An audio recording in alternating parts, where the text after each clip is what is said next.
up? You're off in God's country with Reid and Dan Isbell, also known as the Brothers Hunt, where we take a weekly drive to the intersection of country music and the great outdoors. Two things that go together, like riding to the deer woods and a good old Don Williams song. Or a couple beagle puppies named Cash and Credit, Salt and Pepper, Bonnie and Clyde. Brought to you by MeatEater and iHeart Podcasts. Bringing y'all a special one today. A lot of people have been asking us about it. I always want to know what he's up to. He's kind of become a figure of the show without, you haven't seen his face. You don't really know what he looks like, heard his voice. There's tons of stories about him. Mm-hmm. Obviously a very integral part of our life as the Brothers Hunt and as Dan and Reid Isbell. We've got Grandy with us. He's actually sitting here right now while we're doing the interview. Just followed me into town this morning. Mm-hmm. Hanging out with us with his deer shirt on. Grandy, who do you think came up with the name Grandy? Courtney. Oh, dude, horse. Thank you. No, it was me. Thank you. Man, it's a good one. You're gonna want to listen to it, and you're probably gonna watch it too, just to put a face with the voice. Mm-hmm. A lot of good old sage hunting advice, dad advice. That's right. Husband advice. Yeah. Just a good old sagey advicey episode, man. Yeah. Moen said he cried and laughed. Moen said he went through the entire rain of emotions. Yeah, that's right. He's like, this is my favorite episode we've ever had. Hey, I know we dropped a bomb on y'all last week with the bonus episode about Hunters for the Hungry. Just want to reiterate, it's the 1st through the 14th. Take some does. Tag us, hashtag Deer Drive. Yeah, post some pictures. Post some pictures with your does. Let's show them off. They've raised 10,000 And look, they'll pounds. take bucks too. I'm just saying. Yeah. We're going for 20,000 pounds. You can go to the website. There's only 60 participating processors, so you can't just take it to any processor. You got to take it to a participating Hunters for the Hungry processor. A quick you can Google, find those online. A quick Google will pull that up. I'll try to give you the address as best I can, but a quick Google of Hunters for the Hungry processor will pull that right up. But in case you are the typing type, TNWF.org/hunters-for-the-hungry/ will get you there. You can find a list of processors where you can take your deer, turn it in. They'll and once again, real quick, nobody's losing on this deal. They get paid, the processors get paid, right. And the people in East Tennessee get deer meat. So let's do it. Hashtag Deer Drive. You can also, if you're up for it, if you feel up for it, feel called to do it, let it do it. You can donate money. Yeah, you can donate financially if you don't have time to hunt or anything like that to take a doe. You can donate financially. That will also help the cause and help this process. Donate. Either donate or donate. Seriously, Dad? Well, that's what we do. I like it. Thank you. Hey, y'all are going to love this one, Grandy.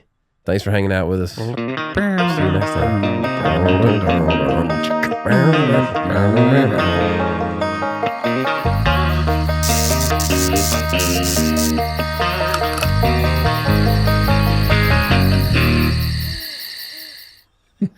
We got Grandy. Big deer killing, fish frying, dad of foreign, gospel preaching, big fish catching, the king of Facebook Marketplace. The amount of DMs we got asking for this episode is crazy, but here we go. We got Grandy himself out in God's country. Clap for your daddy, Dan. Sorry, I'm reading. Clap for your daddy. I'm making sure there's not anything I forgot. Dude, look at him though too. Came in like got the camo, but hey dudes on. No doubt. Got the big bucks on his shirt. Bucks on his shirt, got the ducks on his vest. And the DU vest. Oh, don't and forget the red cedar. Yep, got the red cedar. Yep. But now there's a story behind the shirt you got to realize. Hey, that's where we're staying next week. Oh, really? Yeah. Well, you got to notice the shirt. This is public ground. This is private. That makes sense. Yeah, that's the new joke he's got with that shirt. That's right. I like it. That's why I got that shirt. Where did you get that shirt? You don't want to know. Yes, I do. Everybody wants to know. Goodwill. Nice. How much you pay for it? It was the same. What is it when they run their blue ticket sale or whatever? I got it for half price. So I gave $3 for it, and I was proud to get it. You wouldn't have gave $4 for it, I guarantee you. Or if it wouldn't have been on sale, you wouldn't have got it.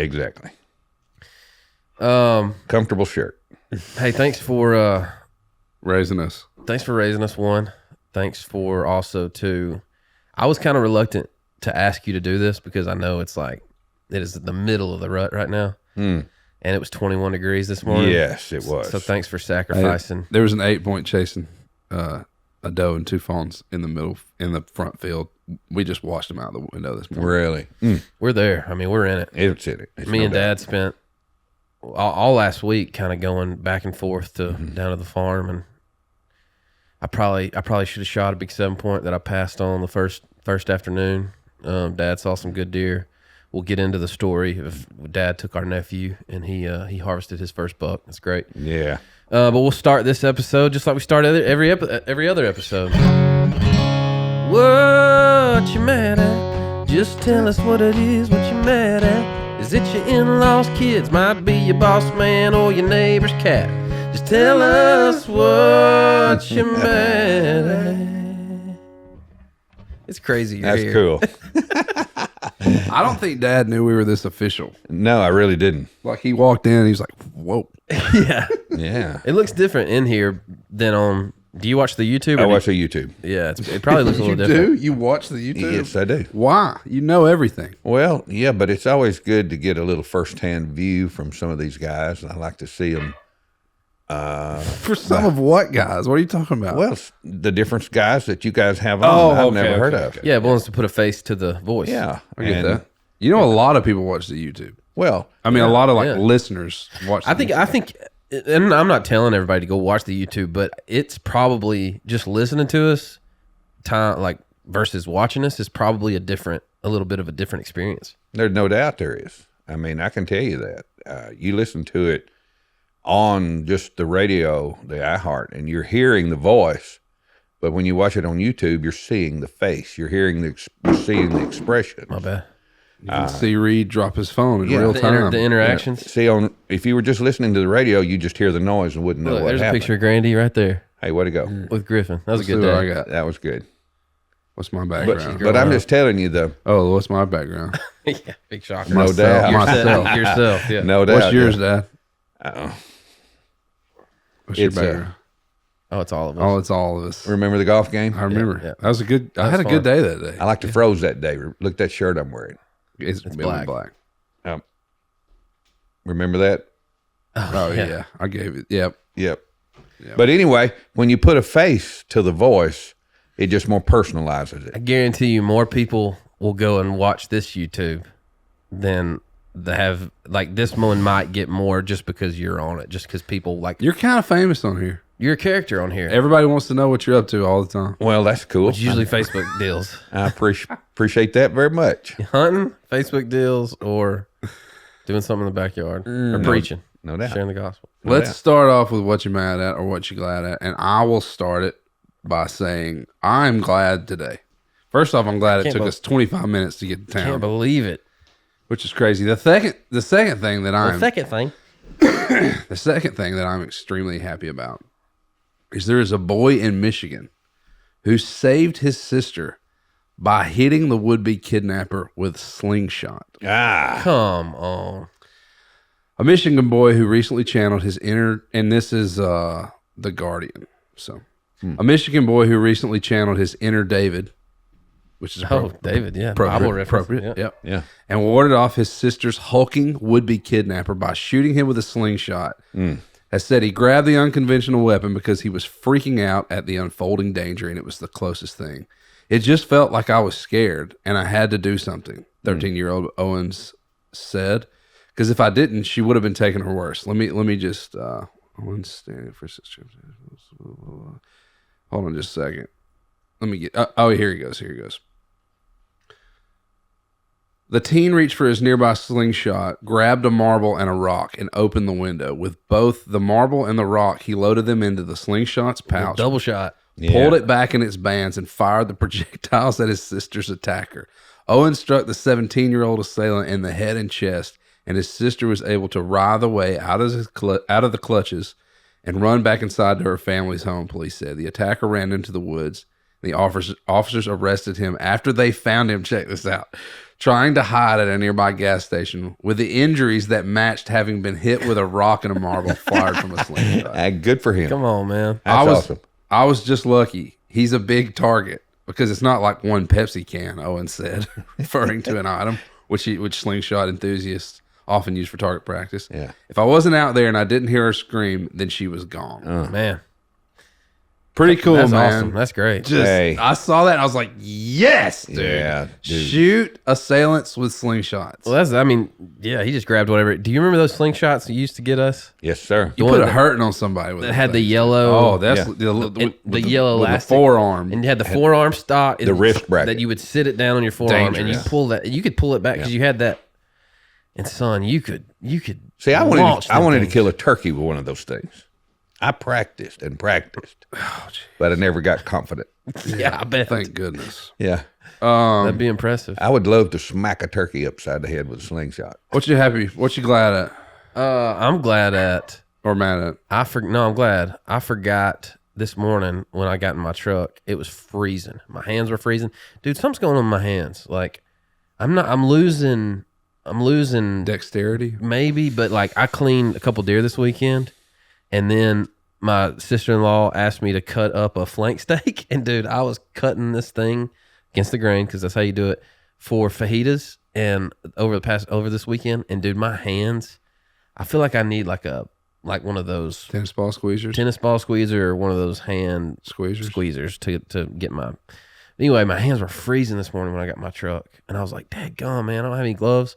Looked over there and saw a little wheel on my steering wheel, and I was like, and it's had these 3 like air things going up, and I was like, what's that? Hit it, boom, my steering wheel got hot. It's real nice. Oh man, They don't have that. I never drive 10 and 2. I drove the whole They way don't to have Nashville. those in Ford Tacomas, yeah. Yeah, I know. It's But kind of I just held on like this the whole way to town this morning because it felt so good and got my hands. But my hands are weak, dude. I got weak hands. What's up with you, Dad? You glad or mad? I usually am glad every day I wake up, but this morning a little bit on the torque side. Okay. With, this recent rate hike or price upping rate hike on the licenses that we're purchasing every year. It's not for sure yet. They're Not for sure. It's up for a it. vote. But the fact is, it probably will go through when they show $1 million deficit. Yeah, the TWRA is working at $1 million deficit, and the only thing that funds the TWRA are hunters' licenses and boat registration. So, of course, they're gonna try to increase, and it's 28%.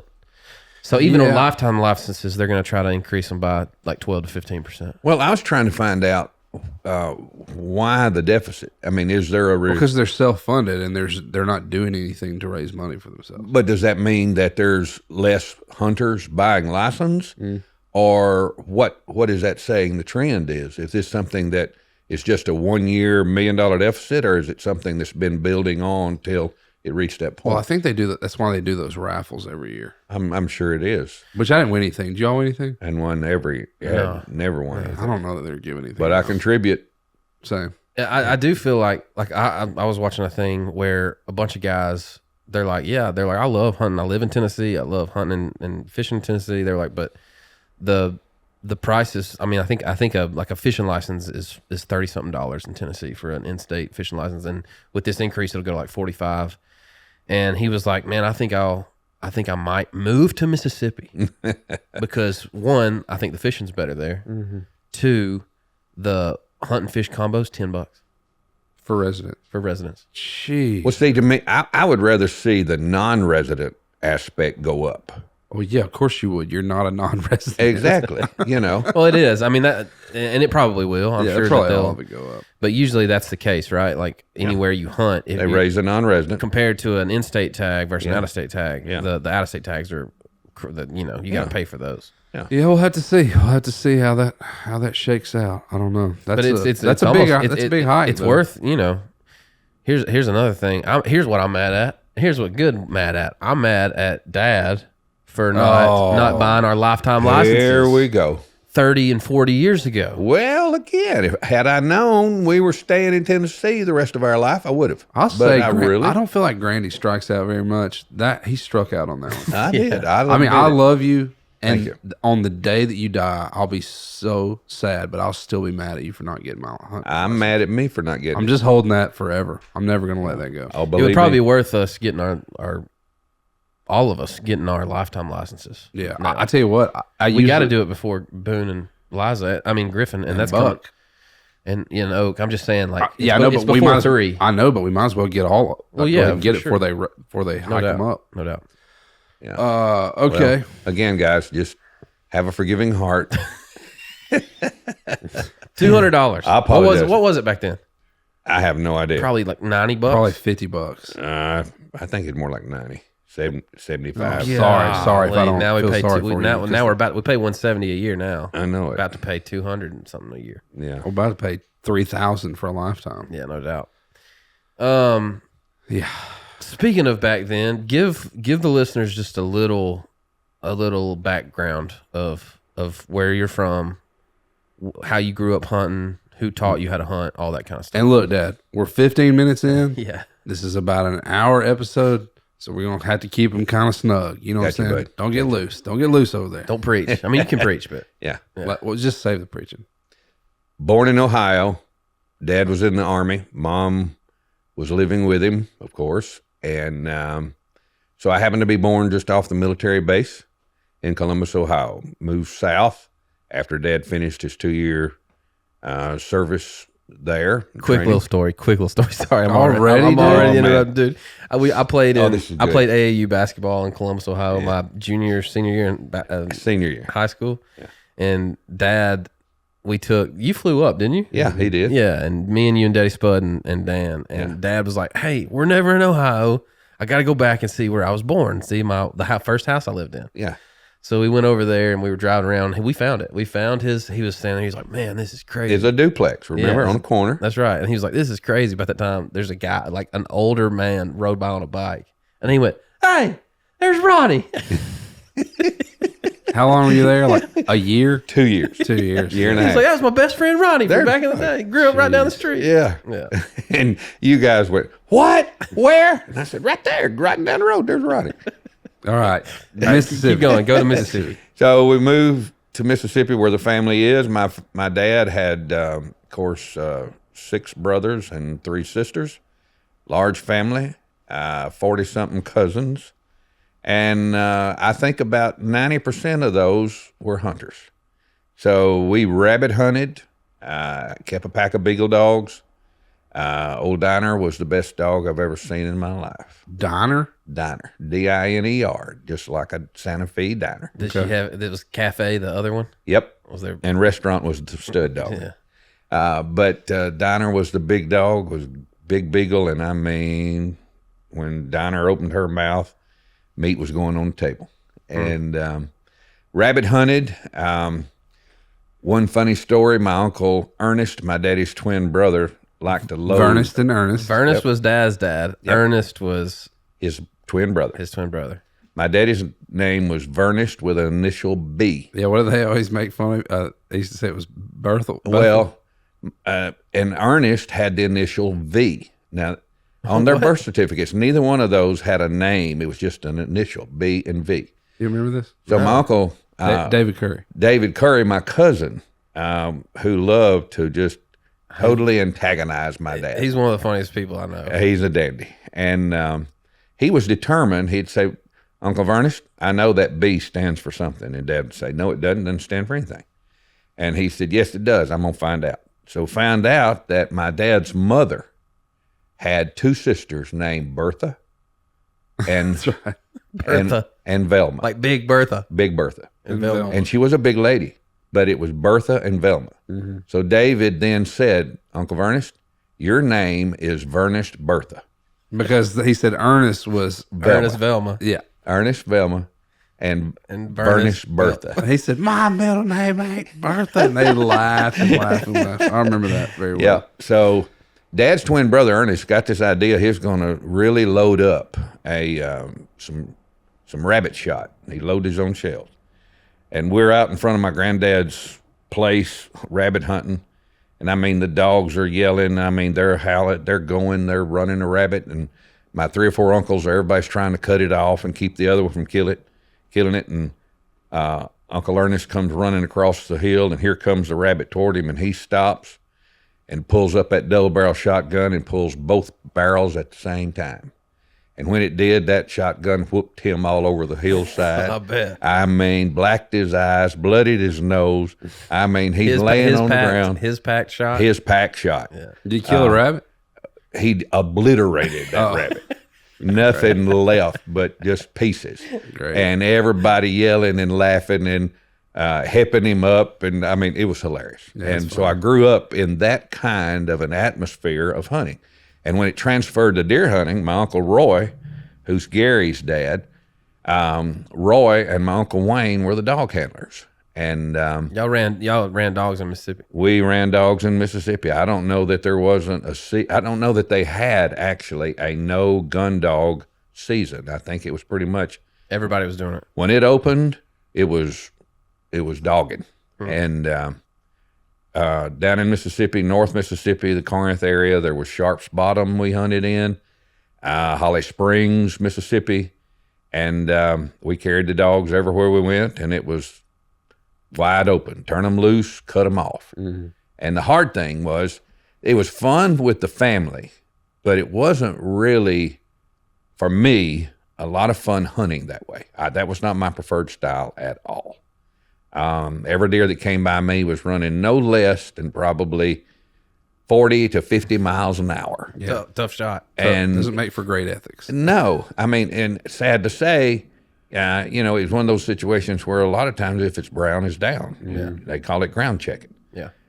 If it checks out right, you put it in the back of the truck, and if it doesn't check out right, you put it on the hood. And that's not good. And but we had great family times. I mean, when we'd gather for lunch, and everybody'd start pulling stuff out of their trucks and their cars, and I had about as many uncles and cousins that went deer hunting in their cars as I did who went in their trucks. Yeah. And I never will forget, Roy had our dog, Roy handled a lot of the dogs, and he had a Falcon Ford, I think was the name of it. A little short car, and he'd raise the trunk, and there'd be 17 dogs in there. And the Sick 'em. hardest thing, it's awful, but funny, we'd get them all in, and just as he'd get ready to slam the trunk, there'd be a tail stick out somewhere, and son get nailed. Yeah. And it caused that trunk lid to not. It was springing it or sprung it or something. You couldn't get the trunk open, and you see a dog's tail just barely moving, and I mean just barely moving. And boy, when you created enough opening to get that dog tail, son, I mean, and it went. And and then when you open the trunk and let them out, you'd see one dog whose tail just bare, and you knew that was the one that got caught. I want to ask a couple. I got a couple of while we're you're on Paul, talking about Paul. There's a million stories he told all the time, but there's 2 specifics that come to mind that pertain to the outdoors that he swore happened. You tell the slingshot one? No, Is that what we're talking about? no. And then So, which one do you want to tell? I'll The tell ducks? Yeah, I'll tell the ducks. All right, go. Well, I mean, he always right. He would tell these stories, and we'd be like, "There's no way." He'd be like, "I promise these things." Hey, hand on the heart. Yeah. I promise. Yeah. He put one hand in the sky, one hand on his heart. That's and say, right. I promise this is true. I don't know what age they were when he in this specific story that All right, get it going. he would tell about ducks, but him and his twin brother Ernest were fishing one day trying to catch dinner, and they weren't having a good day on the lake and weren't catching anything, and I think Ernest heard a couple of ducks coming over, just a couple of mallards. Wah, wah. He looked up and They were walking down the railroad track headed home. oh, were they? I thought they were in the boat. Yeah, now they headed home. So anyway, they were like they were empty-handed going back home with nothing to eat, and he said, I wish I had a shotgun and I'd reach up there and I'd shoot them ducks. And when he did, he took his fishing pole and he aimed it at them and was following them, and with his mouth went pow. loud, Like, real loud. real loud. When they did, them ducks looked up and like scared them enough to fly into each other. They butted heads and fell right in front of them and Took 'em home and ate 'em. on the train track and took them home and ate them. Yeah. He said it scared them so badly they cut. When they cut, they hit Each other, knocked them out. Okay, if a man walked in with a gun and he put it to Reid's head and he said, "Is that story true or not?" Would you say yes or no? Yes. Okay. That's what I like to hear. Guy's loyal. I think so too. I think it was true. I'll say truth. Yes, sir. I have no reason to believe it's a lie. The Not other at all. one that I'm thinking of is when he was in the woods and he shot that spike buck and it with like a bow and arrow or something, and he missed it and it ran over to the tree and he was on the back side of the tree. That was Van Fleet, Mississippi. And he reached around the tree and grabbed it by the horns and cut its throat real fast. He did. And that thing kicked and jumped like And you were there. Yeah. All right, how'd it go down? Kicked. Was it bow and arrow or was it? It was a bow and arrow shot, and he right. missed him. And the deer spooked and just ran to the tree. And Dad was on one side and the deer was on the other and looking back because he didn't know what had happened. Sure. And Dad, and I'm going to tell you. You were there. Being a meat cutter. I wasn't with him when Okay, that happened. I was in the car. Okay. But being the meat cutter that he was. In the car. He just leave you in the car while he went and hunted? What are you talking about? He left us in the car all the time. Well, yeah. I mean, there's no big deal. I Stay in the think car. about it all the time. Stay in the car while I go hunt for I a slept. few hours. Yeah, I I slept. did it. We did it all the time. And but anyway, being the meat cutter processor that he was, he kept his knives razor sharp. And so this deer, I mean, it runs up to the tree. It's looking the other way it came back. Oh, it was a V. Sorry. It was a V. That's what he said. It was a V, right? And he saw it come up to the V. And did he reach through the V? He just reached. I don't know how, if he reached through or reached around, but just the split second, the minute he just caught and cut. I mean, it was an automatic. Jason Bourne, dude. That's Jason it. Born of the woods. Fit. Of the deer And woods. I mean, I was just interested he now. he drug the deer out with a cutthroat. more than one way to skin a deer, I guess. Hey, all the meat's good when you do it that way. For sure, you can use every part of it. Ain't no Okay. doubt. I was just wanted to touch on that before we. Man, when I think back to like our first hunting experiences, it was rabbit hunting with you and having dogs and running them like crazy. And I was trying to think of some great combo rabbit names we had. We in our backyard in Savannah, Tennessee, we had rabbit dog cages and he would put radios back there and keep them on all the time to keep those dogs from barking all the time. But what were some of the great combos? We had Cash and Credit, Rambo and Rebel. Roscoe and Reebok. Mm-hmm. What? I thought those were Those were the storytellers. those were We the had names right. of the rabbits that Yeah. he told us stories about. That's right. That's right. I can't remember them all. There were always combos though. Yeah, we had Susie and what was Yeah. that male dog's name? Yeah. I remember The them, red ones. but I can't remember. And Rutherford had some names on dogs that Oh were yeah, combo names like that too. yeah, he did Yeah, that. we used to Salt always and know. pepper. Yeah, Yeah. salt and pepper. Yeah. Yeah. Just born in. I mean, the litters were how many? Would he just pair them up, just pull them? And did you work them in pairs? Like how did they come No. up like that? It was sometimes just random dogs. Wasn't Yeah, sometimes just random dogs. And if you did have a litter and you were going to keep a couple, that's when you usually named them your combo names. Cash and Credit. The ones like that. Yeah. But the dogs, I grew up with beagles, and I didn't. When Juanita and I were married and started our family, I had beagles then because we lived in Ripley, and I had rabbit hunters in the church and dog guys in the church, and we did a lot of running, a lot of rabbit hunting together. So I had There really is nothing like a cold January morning oh, buddy. when when the dogs are Yeah, running it's so and you're much just fun. walking around in this. Even the anticipation of like getting out there and you can hear the dogs' anticipation because they know they're going to hunt. I mean, they're excited, they're eager. You I mean, load them. You unlatch that gate. Oh, and they're out, They so. they are gone. I wonder if ground is available now like it was. I mean, did you think about it? Dude, that's 20 years ago. I mean, if ground is still available to 20 years ago, that's longer than that. That's I'm saying 30, when we were 30 years ago. going, though. 28 years ago. Yeah. That's crazy to think about. We would just open the boxes and they would just take off, and you had permission from the landowner. And I you would remember just go. those are literally my earliest memories of hunting. Like I remember doing that. I think before. mine are deer hunting, honestly. I think mine are deer hunting before I mean, I remember rabbit hunting for sure, but I think I remember me and Dad going on deer hunts on 3-wheelers. Well, we had before we even had 4-wheelers. I didn't have beagles the whole I remember time. Big Red. He flipped the Big Red on us. He's flipped about every 4-wheeler we've ever had. Yeah, how did Mom not kill On you top for of us. blacking our eyes? She threatened a lot. I mean, I didn't know about half of them. Cheyenne would kill me if I flipped a 4-wheeler on me and Boone. It runs in the blood, man. The first time me and Jordan was that the first time you ever been to, like, we hung out?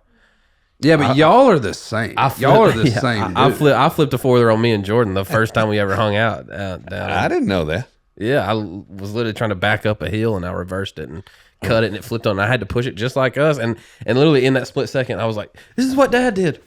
Right. Pushed it over. So it y'all didn't are kill us. idiots. Yeah.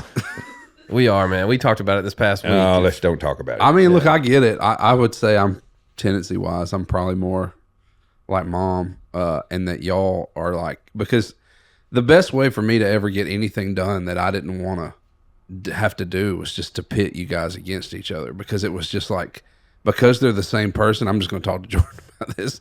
Because they're the same person, it was like, well, I bet he can do it faster than you can. Well, I could do it. And then I would just chill, eat a Snickers, and watch them put together Which is a still- Which is still part of He's yeah. Yeah, but you, That's you still get, a philosophy of life. you that get he how had. to Yeah, let me and you do everything. figure out how to work it. You know, Yeah, it works. It still works. I'm telling them about it. I've told them about it. All right. If we went to do something today to put a ladder stand up, I think it that's would your. still I work. just think that's your way of not knowing how to do anything. And Or just- getting I out don't of doing have anything. to. I don't have to. You guys will fight it out, and then I'll just come back and clean it up. tell when us, we know, y'all man. are done. Your right, one lawnmower, question. your lawnmower won't crank. You call me or Dad. Have you ever dumped a 4-wheeler out of the back of your truck or a trailer? Yes. Okay. Point made. What? What are you saying? Have you, Reid? No, I don't think I've ever thrown one What? off of a trailer. I flipped plenty of them. I've seen plenty of y'all's 4-wheelers go flipping off of gravel roads. Maybe when we're on them, but not when we're I tying them up. don't recall losing one off a trailer. Either. Let's do this game. I've been wanting to do this. So, all right, it's called Dada, and you got the note up. Oh, did you send Yeah, it to send me? it to you. Send your text. Okay. All right, close. I want you to close your eyes, and this is just going to be a sentence, and at the end of the sentence, you say Dan or Reid. Okay? Why are my eyes closed? Because I want you to see the person saying it. That is funny though. I don't know why. All right, ready? Hey, Dad, it's me. Can I borrow $20? Is that Dan or Reid? Reid. Okay. All right. Hey, Dad, it's me. Am I faster? What? What is Just this? say it. What is this? Hey, note? Dad. You should have looked over it. All right. Hey, Dad, it's me. I'm faster. Reid. Hey, Dad, it's me. I'm quicker. Okay, I see what you're doing. Because quicker and faster are two separate things. You know the answer to this. Go, Dad. Hurry up. Reid. Okay. Hey, Dad, it's me. I'm more reliable operating heavy machinery. Dan. Hey, Dad, I hit a baseball farther. Dan. Hey, Dad, it's Reid. I hit a golf ball farther. We all know that one. Reid. Hey, Dad, I just killed a giant buck. Dan. That is bull, dude. Yes. You should have let me That's say just that one. recent. Go, man. go. Keep going. Hey, Dad, I just got beat up in a fight. Reid. Hey, Dad, I just wrote a hit song. Ooh. I thought you said we weren't making these personal. Yes, I it's thought not. I thought It's you not said- personal. You're just getting the short end of the stick so far. You're just picking out the ones that. what? You got to remember he wrote them. Hey, Dad, I'm in jail. Dan. Hey, Dad, I'm a better turkey caller. Reid. What? That is Bush, dude. You know he. Hey, Dad, I need help burying this body. Dan. Hey, Dad, I got a flat tire and I need help. Reid. Dude, you know that's not true, Dad. You know he called. I just put 7 plugs in my 4-wheeler tire this past week. I know it, but he's, Hey, Dad, You don't know how to do anything. Hush, hush. We're gonna That's get through bogus these. on the tire thing. That's bogus. that was. Hey, Dad, I'm lost in the woods and I don't know which way is north. Reid. No! What are you doing over here? I got every one of them. I got every He's one of them. incompetent in all of these things you're It's saying. not true. It's not Yeah, true. so why are you saying me? You All were right. the one that would be. Hold on. We're not talking about it. We're not done. I could explain This it. is making me mad. Hey, Dad, I just got elected president. Reid. Hey, Dad, I just cut my arm off with a chainsaw. Dan. Hey, Dad, I just cooked the best steak in the world. Reid. What? I know that's right. All right, you're done. That's good, though. I feel like I come out on top. I'll take that. That's bogus, dude. He's going to be mad the rest of the... That's funny, though. That's bogus. That's cool. The only reason you would get lost is you would be exploring more than he would. Yeah, but I would know where I was. I would know Most where of I the time. was. I Dan always wouldn't- know where I am. No, you don't. Yeah, Onyx. Come on. You got Onyx now. Well, without Onyx, All right, let's talk about Grandy being Grandy this past week and getting to take Graham, our nephew, your grandson, and him wanting to kill his first buck. He's never killed a buck before, and wanting to do it with you. awesome. And tell us the abbreviated story of that happening. As you said, Graham put the word out early before season. P.S. We live out locations, You know. specific locations. You know what I'm saying? Yeah. All right.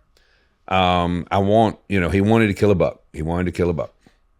And so He also listens to this, by the way. So heads up on that. So when knows? when one of the grandchildren are wants to do something good, something right, we're always going to help them.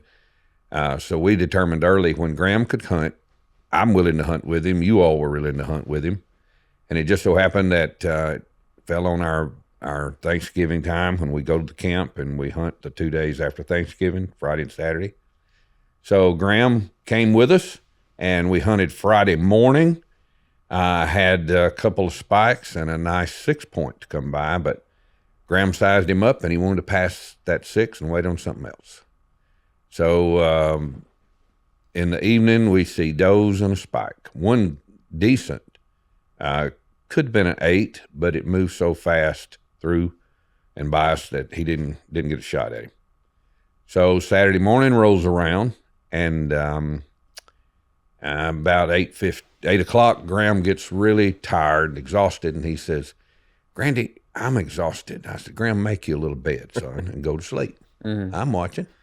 So Graham pulls his shooting chair around and gets him a bag chair out, props his feet up in the bag chair and leans back in his shooting chair, and he is sawing logs. I mean, he is sound, deep sleep. And sure enough, about 8:15, I see a very decent, nice buck coming toward us about 200 yards out. And the minute I saw him, I saw his rack, and I thought then that'll be a shooter for Graham.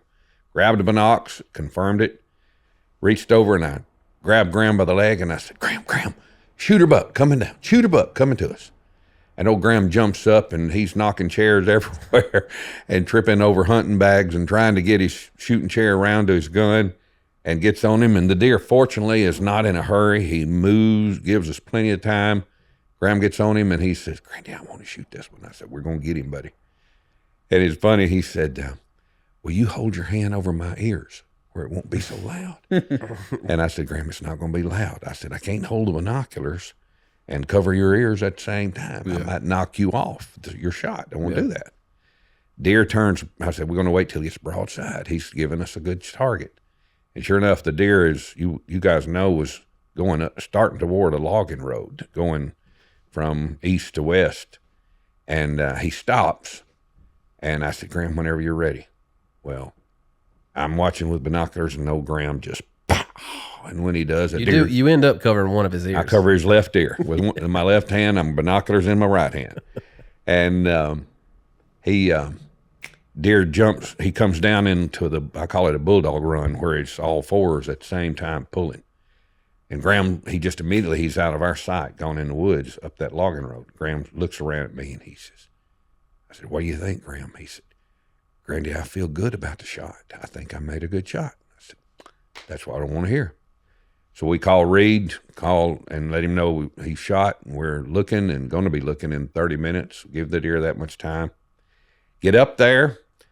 I didn't spot anything. I mean, I walked that logging road and came around to the left and hit a ditch coming back at an angle across it, across to the south of the road, knowing if the deer went that way, he had to cross that ditch or we could find him laying there. But I found no evidence where he crossed that ditch. About that time, Graham yells at me and says, Grandy, I found blood. I hit him. I said, go back to where you found that. I'm coming to you. So I go up there and we start finding little BB-size specks of little blood drippings, enough to work him about maybe 30, 40 yards up the logging road, and then it just goes away. We go all the way to the logging road. I do. Graham turns around, goes back, and I go probably 150 yards up the logging road still looking because I want to see leaves. I got a lot of pine needles. I want leaves to look for the trail. Found nothing. So I make a swing. I make a decision. I've already looked the left side, so I'm going to swing out to the right, thinking the deer may have turned to the north, which is the direction he came from. Maybe he just left the logging road and started through the woods. And if he did, there's leaves. I should find some blood. And so in the same time, I'm a praying man. So I just said, Lord, I'm asking for help. If he killed this deer, if he hit this deer good, and there's a trail we can work, I'm just asking you to help us find it. And if he's not, we'll accept that he wounded him and the deer's good. So I'm easing my way back through there, and lo and behold, I walk right up on that deer where he fell among some logs, and there lays Graham's deer. Oh my goodness. So I get my phone out and thinking I'm going to video it. And I yell at Graham that I have found blood. I want it. And Graham's, what? You found blood? I said, yes, come on. I want you to help me track him. And I said, That's a good feeling when that happens. Start looking Somebody for, else says they I found said, blood. start looking for blood, Graham. On your way to me. I want you to track him. Here comes Graham. And I mean, he's so excited. He's pumped. Steps off the logging road and starts to me. And he said, Grandy, I see it. I see blood trail. And he's coming. He looked at me and he said, there's a spot about that big, showing me a leaf size. And he keeps coming, and I think I'm videoing. Unfortunately, I didn't punch the button Oh, to video it. I didn't get it. And which is like, I told Dad, I was like, man, that he was beating himself up over that. I was like, dude, that's your and Graham's moment forever, and nobody can take that it's from you. It's videoed in here. Yeah, don't worry about that thing. So he's coming, getting closer to me, and he gets about 10 yards out, and he's looking at me, and I'm saying, you still trailing? He said, I'm still trailing. I said, trail him up to me. And he's just coming, and when he gets... The deer's right there. Right to my left, about 5 yards behind me, or in front of me, out to the left. And Graham's about 10 yards this way, and he gets in the clearing enough. He said, what'd you find, Grandy? And I said, I just pointed, and old Graham saw that deer, and when he did, he just grabbed his head, and he just stood there. Man, that's awesome. And he looked at the deer, and he just went over to him and stood there with his hand on a limb looking at his deer, and he just knelt down by him, and that was a perfect moment. And I said, Graham, congratulations, buddy. Yeah. There's your buck. And the rest is history. He wanted to call his mama and his daddy, and then Reid and then Dan, and he's calling everybody. Yeah. He's ready to talk to somebody about that deer. Yeah. And so he gets on the phone with his dad, and he shows him the deer and all this stuff, and his mom. Courtney went nuts. He FaceTimed her, and when she answered, he had the deer in the photo. That's what it was. And she and Dean were just waking up, and Dean, Graham's killed a deer, and here it went. So it was and I'm going to tell you, with Graham and me and us pulling him out and wrestling him up on the four-wheeler, and Reid called and said, hey, I'm at the top of the hill. Hurry up and bring that deer up here if you will. And I said, we're on our way. So it just, and Graham, I bet he told me 10 times, Grandy, I love you. I love you. Thank you so That's much. awesome. I love you. Thank you. Yeah. And it was just an awesome moment that I wish every granddaddy could have those very special bonding moments and memories with their grandsons and with their sons and sons-in-law because granddaughters and daughter-in-laws and daughters, whoever wants to hunt. Yeah. Just the opportunity to spend those kind of bonding moments that are memory makers for a lifetime. Mm-hmm. How has hunting changed for you from when you were pursuing the deer, the trophy bucks in the woods and going all the time by yourself, to having sons that love it as much and now having grandkids getting into it? Like, what's that scope look like from what it meant to you then to what it means to you, what hunting is to you now? Well, when you guys were smaller, I just waited for the time to pull that mic in a little bit closer. When you guys were younger, I just waited for the time for you to get old enough and quiet enough to take you deer hunting with me. I mean, I was solo hunting. Basically, now I hunted with Dave. I had two friends when we moved to Tennessee, David and Donnie, members of our church. Man, some of those stories are great. Yeah, I love them. And had great times of hunting with David and Donnie. Donnie was a more serious hunter as I was, and David was a more workaholic guy. And he just kind of sponged off me and Donnie. Wherever Donnie and I set up to hunt, David usually got right in the middle between us, just to try to cut us off. Do you remember that deer I think Donnie killed? Donnie killed a massive. The big. Yeah, he had it in his living room. No, he never mounted it. No, it was really super heavy and had this like palmated. Yeah, I remember. I remember palmated. Just a man. Yeah, that deer massive, was crazy. Yeah, and I mean, Donnie never put a lot. Why didn't he mount that deer? He just didn't. He wouldn't.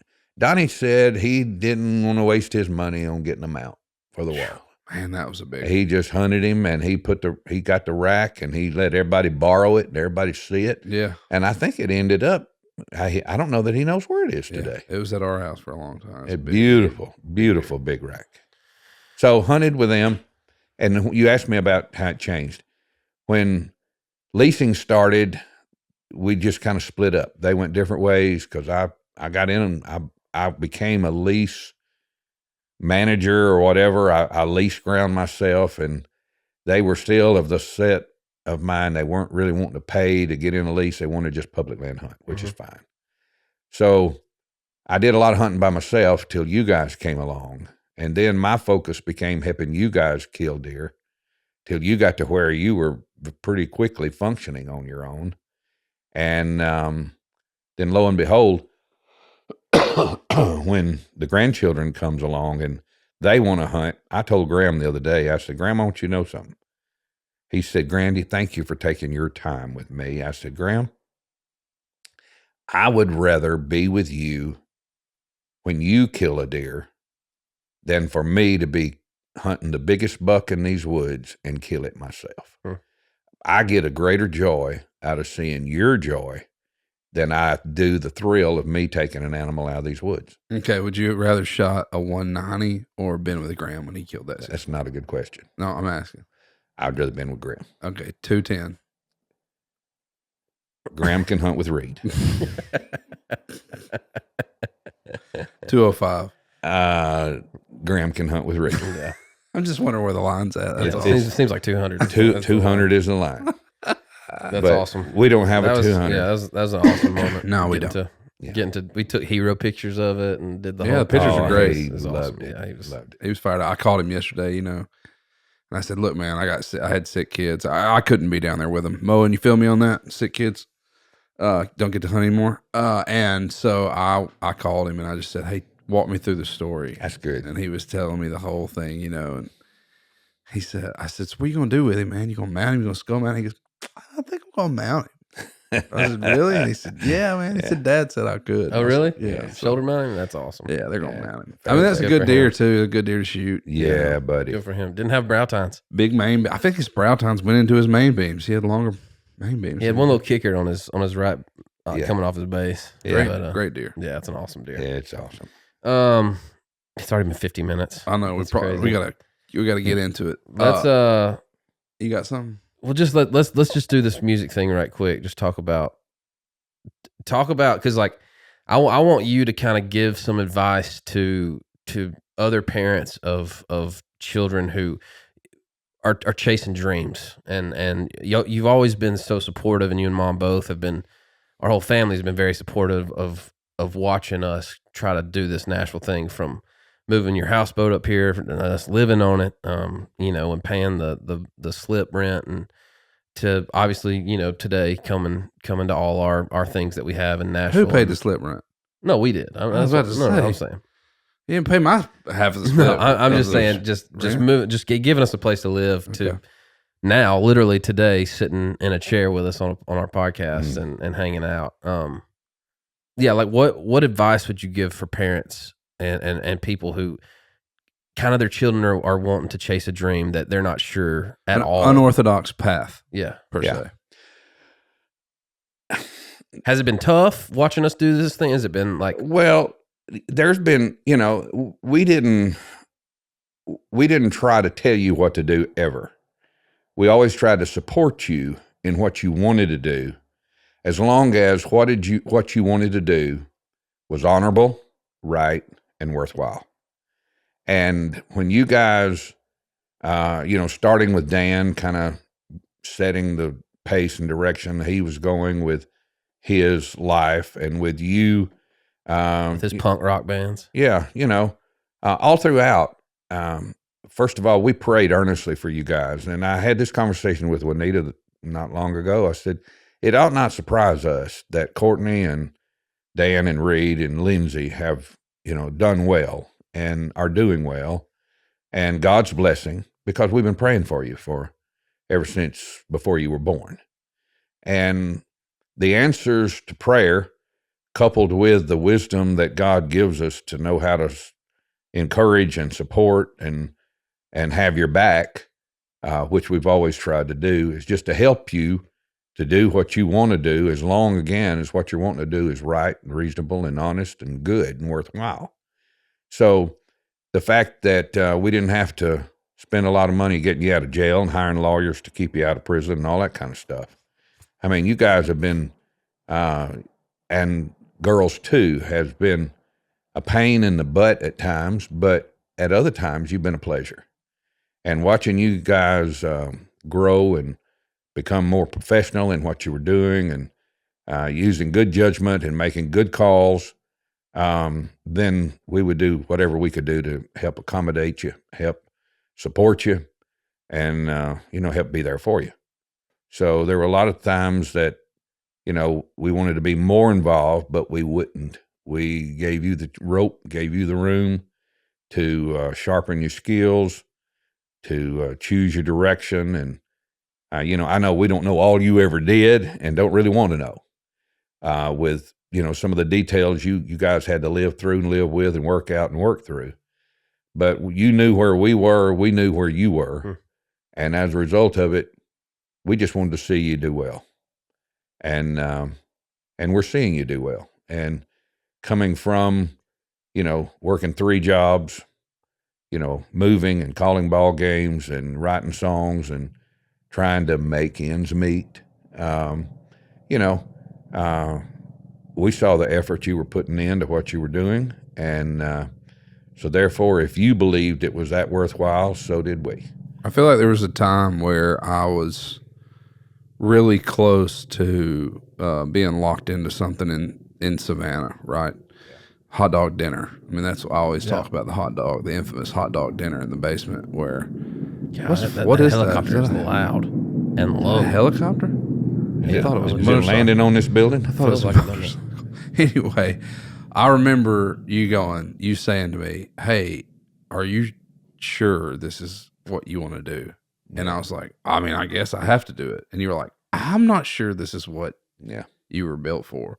What gave you and I'm not looking for some credit here. I'm just saying, what gave you the ability to kind of, or what cleared it up to go like, okay, maybe my son isn't an insurance salesman. Not that there's anything wrong with selling insurance. I'm just saying, what made you give the encouragement to not necessarily pursue, take the safe route? Well, I knew more of your ability, and I had seen more of your love for music, that I knew a career outside of music was not going to be fulfilling to you.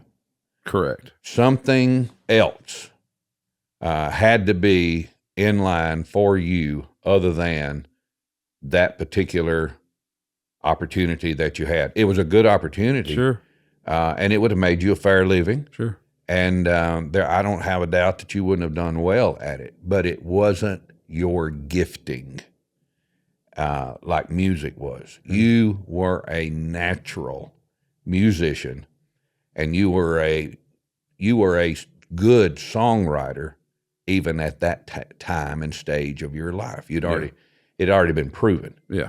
And once you've had the taste of the satisfaction of doing what you love to do, you're not going to be happy doing anything else. Very true.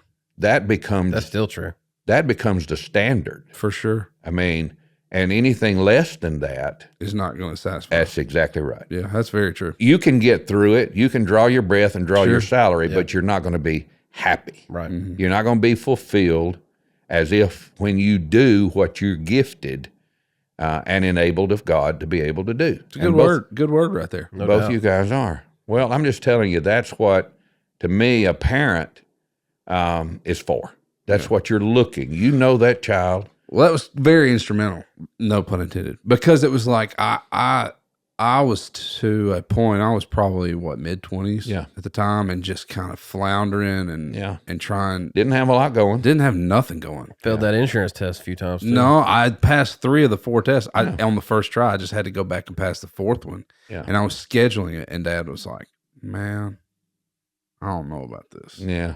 I don't know if you even need to do that." He's like, "What are you doing, man? Yeah. Like, go chase it for a minute. You're still young. You're still young." Yeah. And if I hadn't there's no way we would be sitting here. There's no way that I would have moved and met Cheyenne and you know what I mean? Well, see, this is where Dan was. Dan was at that critical stage where his age and his maturity was beyond what he was experiencing at the time. He wasn't able to do what he really wanted to do.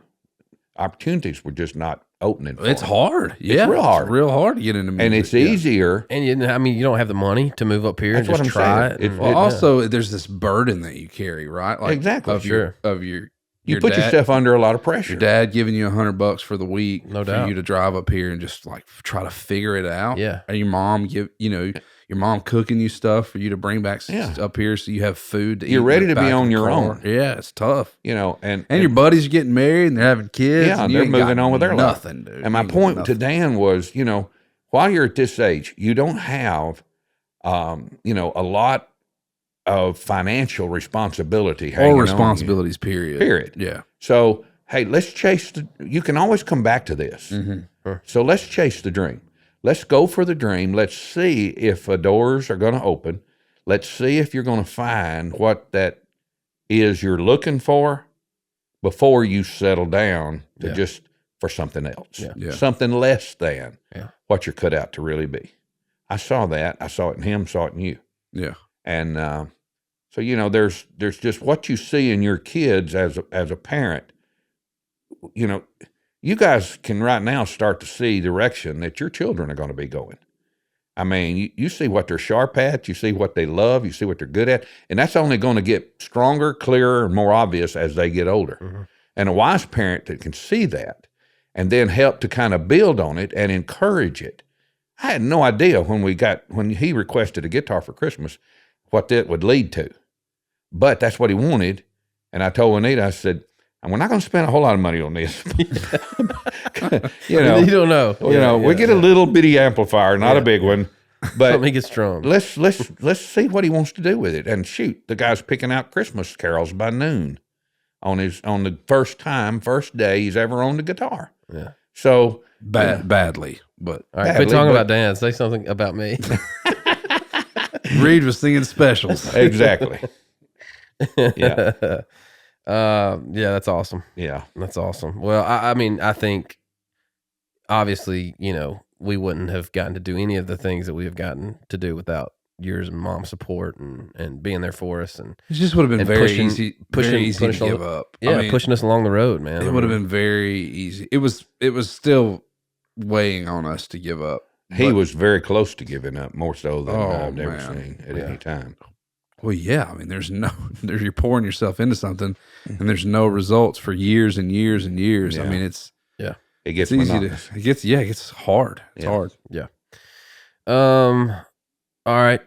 Right quick before we get into the last segments of the show, you're a Baptist minister, have been for what, the majority of your life? 40-something years at this point. Well, no. How many years? Actually, at 16.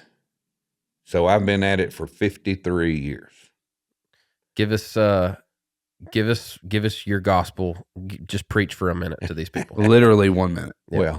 Well, I was not raised in a church home. I was not raised in a Christian family.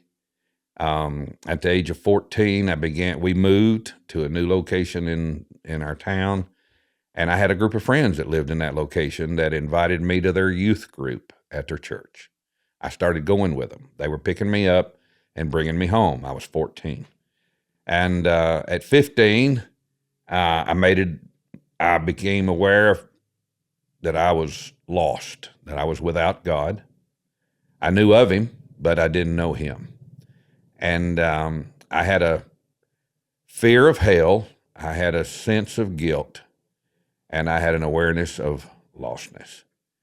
And one Wednesday night, I talked to our pastor. I stayed after a youth meeting and met with our pastor at that point, and I just said, Brother Ron, I need to talk to you about joining the church. And he said, Randy, you don't need to join the church. What you need is to receive Jesus as your Savior and Lord. And I said, well, that's what I want to do.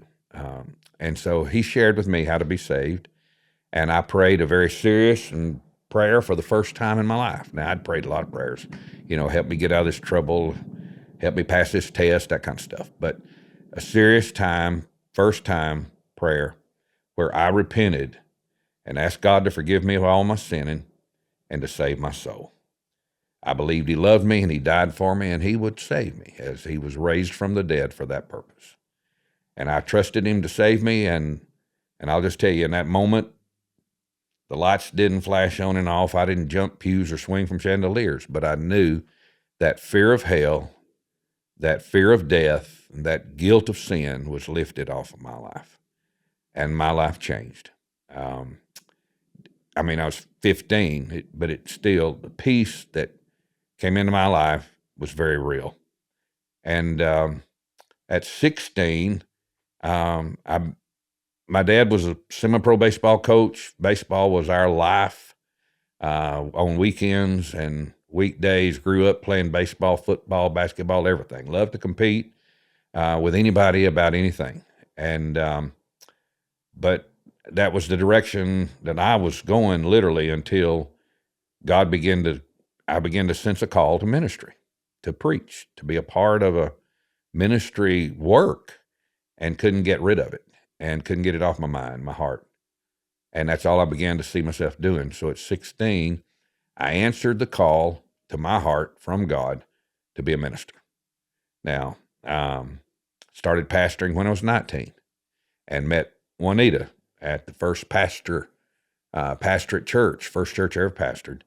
And met her and led her to the Lord, and several of her family members, baptized them, and waited on her to get old enough to marry her. And so we married when she graduated high school, and then a few years later, along came Courtney, and along came Dan, along came Reid, and along came Lindsay. Yep, that's us. There was one thing I was going to say, man. What was it? I can't remember. All right, go. We doing this one? Yeah, which that is the most important thing we'll ever say on this show. So it's tough to sing this song after that. But thank you for bringing us in that lifestyle and setting our path along the same path that you know. Oh, I remember. Go ahead. You done? No, go. So after being married, how long have you been married? What a question. Like 100 years? Yeah, 47 years. Okay, what's the best way for a person who has children with a significant other to be able to go hunt during the rut? What's the plan of action? What's the best? He still ain't figured it out. I'm saying the best plan of action that you've seen work over the years. What's the best way to do it? 2 minutes. Pull that mic closer just a little bit. Are you talking about Not that close. hunting in the rut, or I'm getting talking about time when to you hunt? want to go. You know that it's November 15th. Oh yeah. It's going to be right, a let me tell you cold this. front coming through. Gotcha. On Friday, you've got Friday, Saturday, basically. Yep.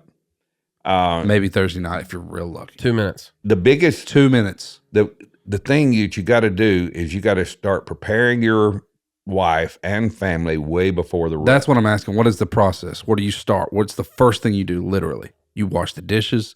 What do you do? What's the plan? I start ahead of time with my honey-do list. The worst thing you can do is have things that your wife wants to get done and has asked you to do all summer long, and it still is not done. And you are putting your personal pleasure above her personal desire. Here's the point. Anything you do for your wife, anything you do for her, for the house, if it's painting, if it's hanging a picture on the wall, anything you do to improve the house, you're doing it as unto her, because she sees the house as an extension of herself. That's why when you change a light bulb, she's going to say, thank you. Now, it's your light bulb too. So why do you have to be thanked for changing a light bulb? It's because she sees the house as an extension of herself, where you see your job 30 seconds. and your hunt as an extension of yourself. Good point. So if you will reward her wishes early, she will more likely reward your desires More later. likely. More likely, she will reward your desires later. So do your homework first before you want to go to recess. Put up the Christmas decorations before. Exactly. And at the That's right all- after Thanksgiving. That's so you what can I did hunt. yesterday, all afternoon. Same. My lights are up too. They look good though. Yeah. I'm sure it was important, that thing you had to say. It was. But it's that part of the show for the one that got away. It's the one that got away. I think I already know what we're going to talk about here. What, the giant fish that you knocked off? We always reference In Guntersville? this story that we're about to all tell together is the reason that this segment Kind of exists. because this is the one we always reference when we say what's the one that got away for people. And I say, like the time we were in Guntersville, Alabama, And we remember it well. and we took 3 days of our lives. Dad took us down there. Took the boat, stayed in a hotel, would park the boat next to an outlet so we could charge the battery at night.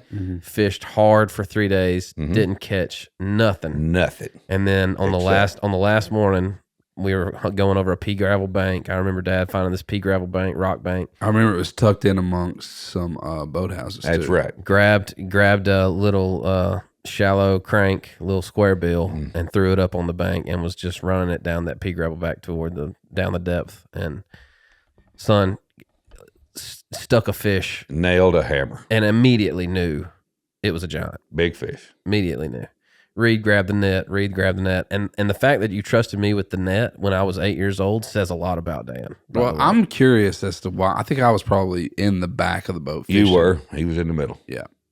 I was fishing too. Yep. Yeah, I mean- But the net was closest to you. And in your And aggression, you wanted to net that fish. Dan was watching. You wanted to be a part. Dad reels this fish up. It starts to jump out of the water. And I'm talking about, when I say like, If the fish has a neck, it didn't make it past the neck out of the water. That's it was right. just the head. Head. and I Big just old. remember the mouth on it. Same. Like the mouth, and that fish would probably be in here. The mouth on it was so big. I just remember how small that crankbait looked in the mouth of that fish. It almost looked like a fly bait. Like it was, that fish was so big. I remember thinking when that fish's head came out of the water, you know how you see something shocking, you're like, oh my gosh. Yeah. When that fish came out of the water, I didn't say anything. I was almost shocked. Like I remember- my brain was trying to process, like I had never seen anything like that. I remember thinking, this is going to make this whole weekend worth it. This one fish Oh, is going to make this whole trip nah. worth coming to Guntersville. Yeah. Dad get the net, Reid, get the net. I got the net. I'm sitting there. I'm excited. Dad. Let's pass it to Dad and let him finish this. All right. So how do you remember the rest of the story going down? I don't remember saying, Reid, get the net. I remember Reid saying, I got the net. I got the net. I got the net. I got him, Dad. I said, all right, Reid, make it. I'm fighting him. The fish is strong. He's pulling. We see him come up like that. You remember what you caught him on? Yeah, and it wasn't a crankbait. It's a spinnerbait.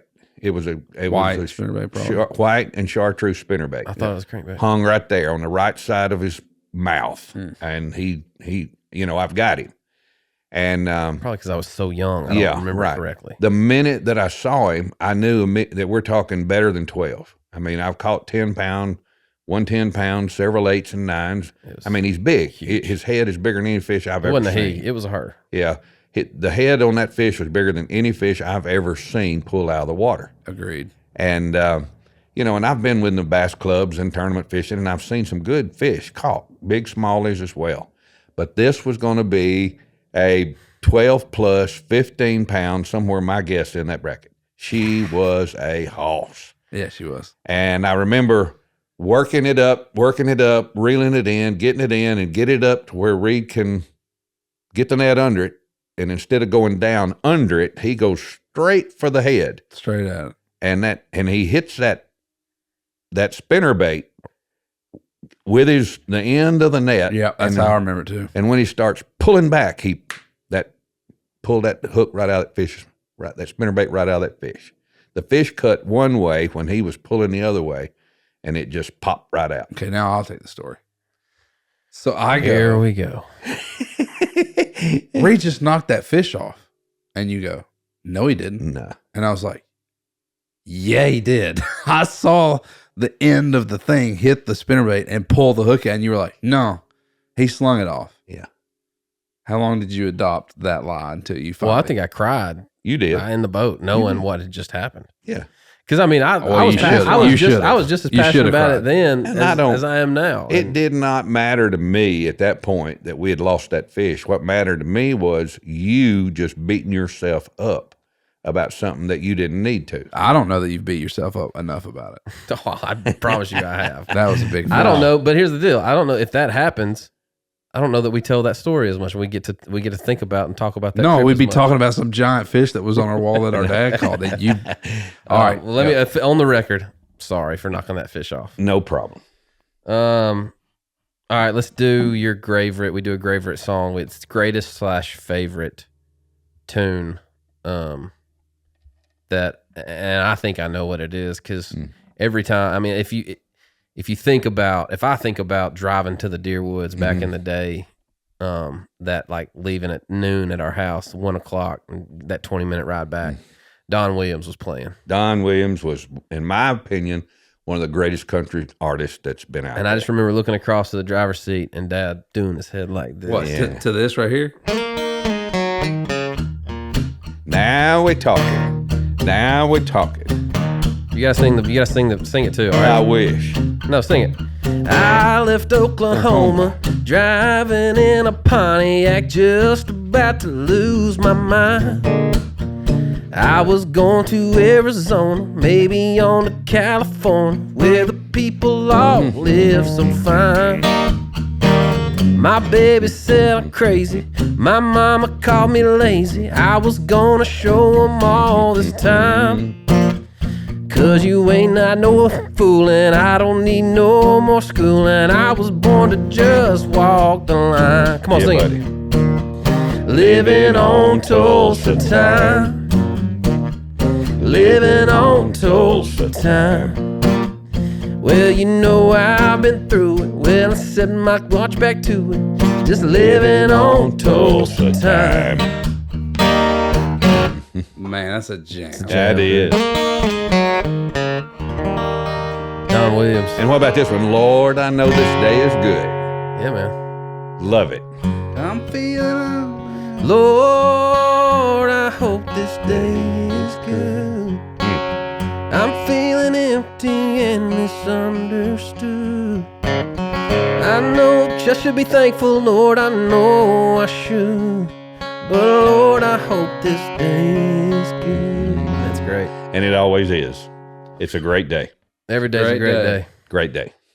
Grandy, thanks for coming on. Man, Today was a great day, Grandy. listen, I got some other stories that we just didn't get to. Wait, just real quick, rattle some off. Yeah, let's look at your notes. Fast let version. me tell you, I mean, not stories, but just say the titles. When you got to go, you better be careful. That was about Robert Luther. Oh. When he had to go while he was deer hunting, Okay. and every time he started to get down to go, here come a doe. And he'd stay a little longer until he finally had to hurry down, and he didn't get his coveralls all the way down. Mm-hmm. And bad news was some of the stuff that he had to go with ended up in his hood of his coveralls. Got cold and pulled it up. And when he Pulled pulled that hood back up, son. then down out of that tree he came, and his friends saw him washing his head in the creek. Oof. And he made the mistake of telling them what happened if they'd promised not to tell anybody what happened. Yeah, Next. do the same What's thing. next? And Next everybody knows it. That's a great story. Fairley's turkey sandwiches with Donnie Kill out at the old grocery store. If you talk to Fairley while he's making you a turkey sandwich, your sandwich would be thicker. So one day, my turn to talk to Fairley, and I'm talking to Fairley, and he's making me a big old turkey sandwich. And then when he's making Donnie one, I go get our drinks, and I forget to talk to Fairley. So Donnie's got a little slim one. I got a big, thick one. Donnie's mad. So I reached down in the bag. We were driving down the road in my Jeep, and I said, Donnie, I got my hand on a sandwich. You tell me whether you want it or you want me to have it. He said, it's mine. I handed it to him. It's that little thin one. So I reached laughing, getting that big one. And while I'm holding the steering wheel with my left hand, sandwich in my right, a bee flies up my short sleeve shirt and stings me on the arm. When it does, I sling that turkey all over that Jeep. Donnie says, yep, that's God's way of punishing you for stealing that big sandwich. It was. The other one was game warden. Confiscated my rattlesnake at church on Wednesday night. I carried that rattlesnake. Is that the one we ate or a different one? No, a different one. I thought I killed this one on Wednesday evening turkey hunting, and put him in a garbage bag, plastic bag, set him in a 5-gallon bucket, and carried him to church with me because I drove straight from the woods to church. And a game warden friend, two game wardens went to our church, and I carried him out there to show him that rattler, and it was alive in the back in that 5-gallon bucket. And that game warden confiscated my rattlesnake that night. Your live rattlesnake. Yeah. Yeah. And he took prayer meeting hadn't started yet. It was just a few minutes before it did. And I heard a bam, bam out of a .357 Magnum pistol. And game warden came back in and he said, rattlesnake is no more. And I said, I don't know if you're supposed to kill. I said 2 shots. And I'm killing them. He said, I had to make sure. He said, preacher, don't ever bring an endangered species Oh, jeez. to church with you and me have to deal with it. And I said, I will never do it again. Yeah, don't say the name of the game warden. No, that was a long time ago. And I don't even know then if they were that endangered. But Was that it? You got anything else? I got others, but that's good enough. We'll stop there. Thanks for coming on. My pleasure, guys. That was fun. Let me say this. I'm proud of you. What you've accomplished and what you're doing is awesome. The opportunities that God is showing you guys for you and your family, and for the impact and influence that you two are having across the world is awesome. You're touching the world with your songs. You're touching the world with your personalities. You're touching the world with your gifts. And I'm just thrilled to see the way that God is using you to be an impact in your circle that he's created for you. And as a father and as a friend, I couldn't be more proud. Appreciate that. And I love you both. Love you both. Love you. Thanks for too. hanging out with us. Yeah. Thanks for introducing us to the woods as kids No doubt. early on. Yeah. Well, That's hard to do, honestly. Yeah, I mean, you've instilled. I mean, I don't know of anything else that brings me joy besides my family and things like that, and makes me feel closer to God than being out there. And Yeah, I don't think there's anything else, honestly. I don't either, and that's because I'm thankful for it all the time. You instilling in us the love of the outdoors when we were young, and giving us the opportunity to love it in our own way, and Yeah, now but here we we'll are. also, we'll take that with us, and our kids will take that with us, with them, and it's that important to us. I think it's a thread in the fabric of our DNA. Yeah. Well, So we'll do our best to pass it down as well. I'm thrilled, and I appreciate it so very much. I've loved investing that in you, and then seeing the dividend of it coming back in the friendship and the trips and times we've had, and what you're preparing ahead for your family to enjoy, for you guys to enjoy together. It's worth the investment with the long-term benefit of dividends that it brings. Yeah, agreed. We love y'all. Thank you for having me. Grandy, thanks for coming on. Appreciate you, Grandy. Thanks for hanging out with us in God's country. See you next time.